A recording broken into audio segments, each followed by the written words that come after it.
Hi, I'm Magda. Today I want to talk to you about something that's been on my heart, especially on the day like Valentine's Day. Intention. If you've been feeling more like roommates than lovers, you're not alone. But that spark is still there. It's time to reconnect it with yourself and your partner, and I want to give you some practices to help you just do that. Practice number one: connecting with yourself. Before we can give or receive love fully, we need to connect with our own desires. What's one thing that would make you feel cherished today? It can be as simple as 10 minutes to yourself, a bath, or journaling about what lights you up. When you know what fills you, communicating it becomes easier. Practice number two: using human design in relationships. Now, I'm gonna not record a whole course in this short audio for you. However, I want to give you and sprinkle some information that can help with just a little bit, maybe today, but definitely towards the rest of your relationship, if only you're able to see what type of energetic type basically is your partner. So, when you understand how you and your partner are designed to give and receive love, that's very powerful knowledge. For example, knowing if they respond to words, actions, or space can shift everything. This is where human design becomes magic. When you know your natural wiring, you can express your needs in a way that actually are going to be heard by your partner. Today, I want you to notice one thing. How does your partner typically respond to love?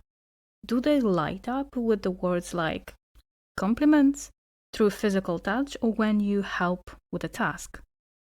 So listen up for your energy type, and maybe you're doing those things already, or maybe that can give you a little bit more kind of like a ground base foundation to explore and maybe implement more in your relationships. Okay, so here we go.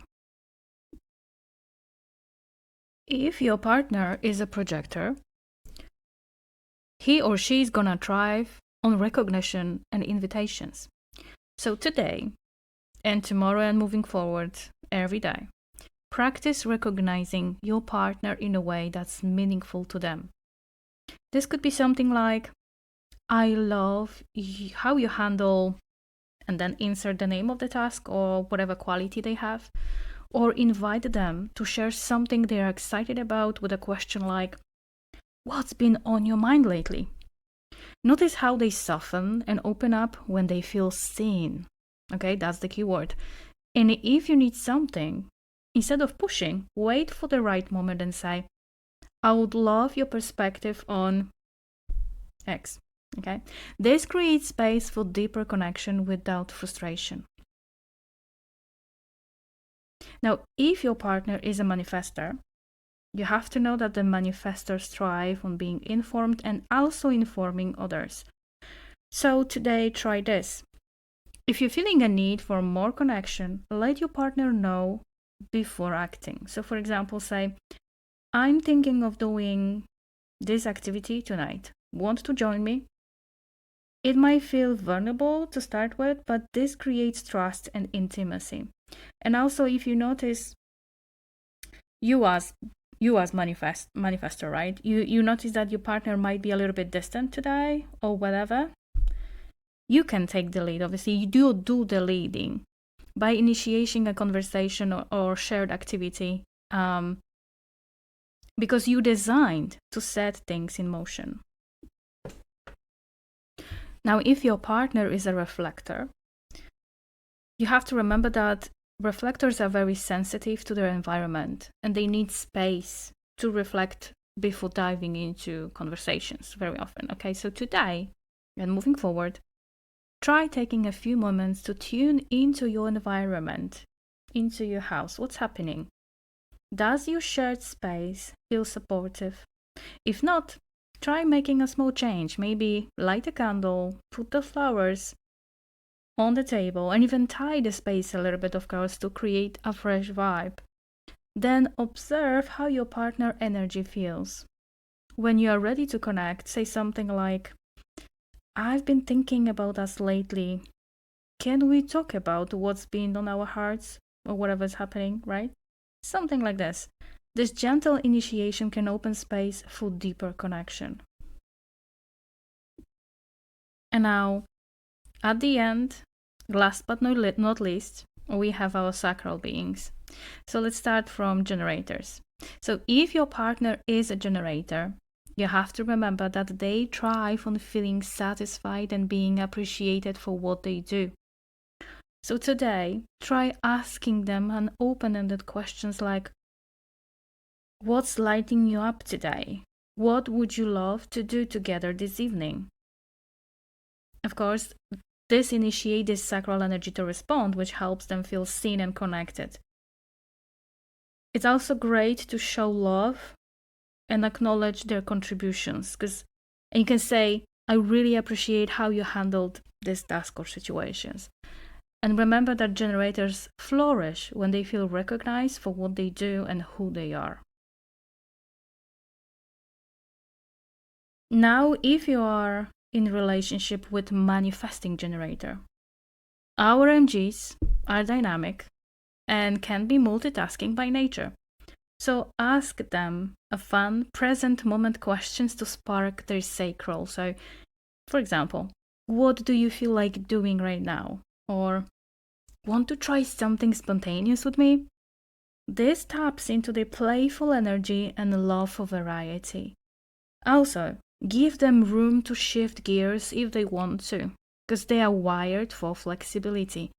And if you notice them bouncing between things, offer encouragement like, I love your energy when you're in your flow, obviously, but like acknowledge their energy. And when you do that, it helps deepen the connection and helps them feel understood and seen. And I have another practice for you to try. It's using elements of silent counseling to neutralize emotional distance. So, you know that when emotions are bottled up, it can feel like a pressure cooker.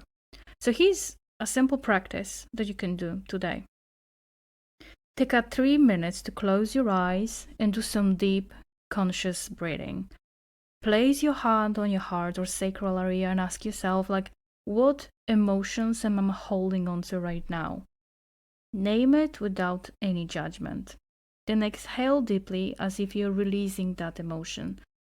If something's waiting on you, express it gently with your partner. Try something like, I've been feeling the emotion lately. Can we talk about this? This helps you release emotional buildup and invites them into your experience without defensiveness.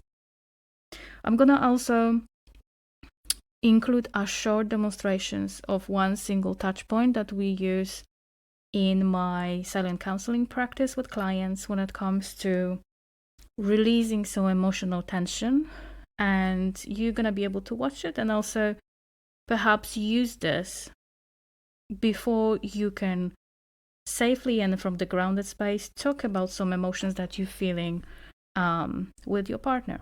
Okay, so I hope that's gonna be helpful for you. And you don't have to keep wondering if your relationship will fade into the background with time. There's a path back to a deep connection, joy, and passion. And I would love to show you. If this resonates, reach out to me. Together, we unlock what's possible for your love life and your life as a whole. Because you are worthy of being seen, heard, and deeply cherished. So, let's make it happen, baby.